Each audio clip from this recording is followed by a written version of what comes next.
चीनच्या एका निर्णयाने अमेरिकेची कृषी अर्थव्यवस्था हादरून गेली आणि चीननं अमेरिकेचं सोयाबीन खरेदी करणं थांबवलं आणि अमेरिकेतील शेतकऱ्यांचं सोयाबीन बांधावरच अडकून पडलं.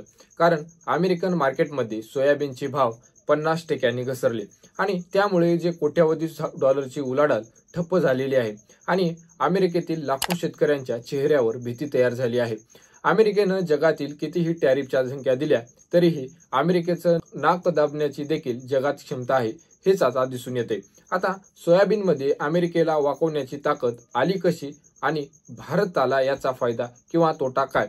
आता याच भारताकडून सोयाबीन खरेदी करेल काय आणि चला जाणून घेऊयात आजच्या या व्हिडिओच्या माध्यमातून. नमस्कार, मी संदेश आणि तुम्ही पाहताय लोकमंच.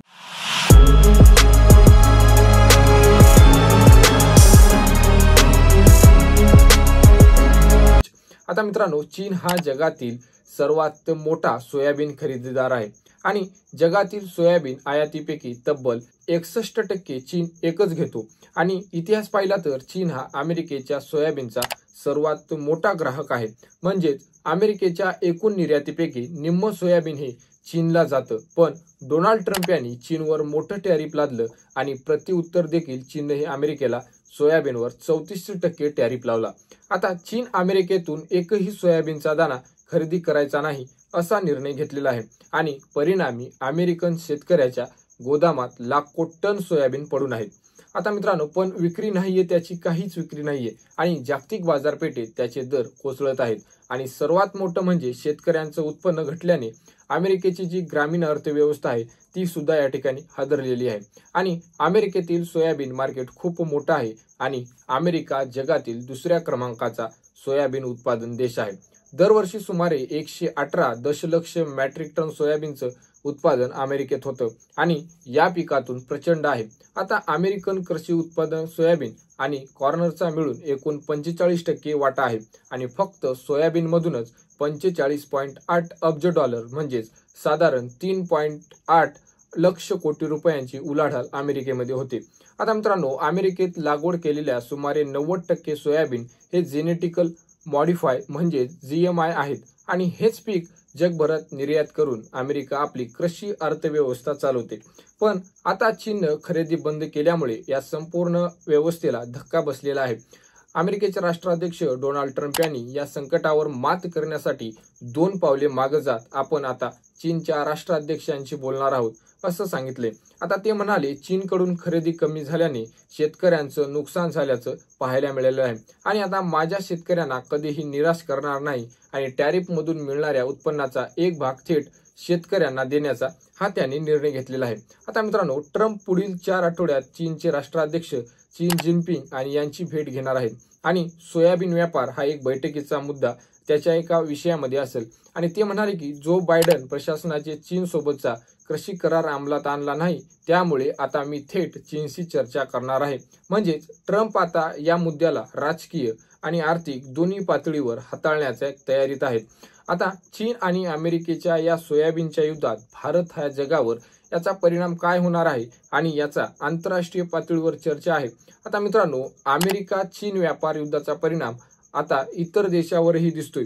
चीन अमेरिकेऐवजी ब्राझील आणि अर्जेंटिनाकडून मोठ्या प्रमाणात सोयाबीन घेतोय आणि ब्राझीलचे सोयाबीन महाग असतानाही चीन तेथून आयात वाढवत आहे कारण अमेरिकन सोयाबीन अतिरिक्त 20% टॅरिफ लागतो.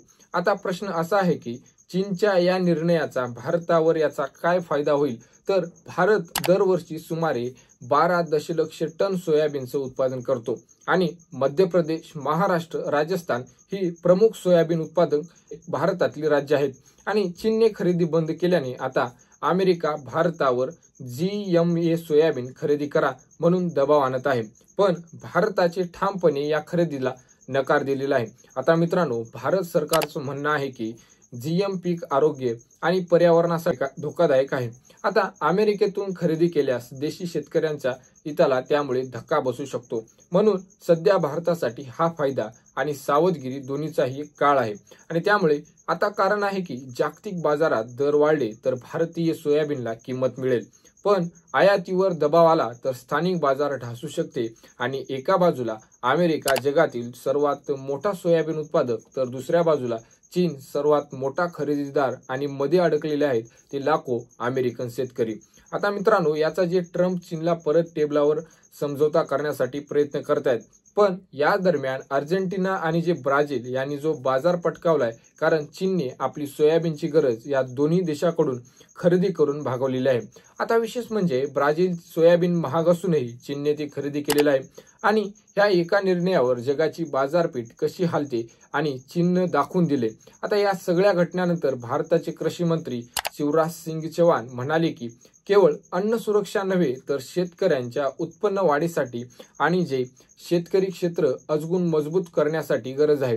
आता मित्रांनो, सध्याच्या परिस्थितीत जागतिक स्तरावर व्यापार आणि टॅरिफ हे क्षेत्र बनले आहेत आणि या अशा अस्थिरतेच्या भूराजकीय परिस्थितीत देश हिताशी तडजोड केली जाणार नाही आणि जगातील बाजारपेठावर अवलंबून न राहता आपापल्या देशांतर्गत अन्न सुरक्षा आणखी मजबूत करावी लागेल, असं ते म्हणाले। आता याचाच अर्थ असा आहे की त्यांनी स्वदेशी अवलंबून करा असं भारतवासियांना सांगितलेलं आहे। आता मित्रांनो, जगाच्या एका कोपऱ्यात राजकारण तर दुसऱ्या कोपऱ्यात शेतकऱ्यांचे भविष्य ठरवते।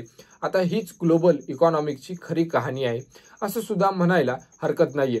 आता मित्रांनो, जे अमेरिकनचं जे टॅरिफ आहे एवढं बागोलबाग केला आहे की त्यांना वाटत होते की आता हे सगळे देश आपल्या समोर मुद्द्यावर किंवा गुडघ्यावर झुकतील, पण इथं होताना दिसत नाहीये।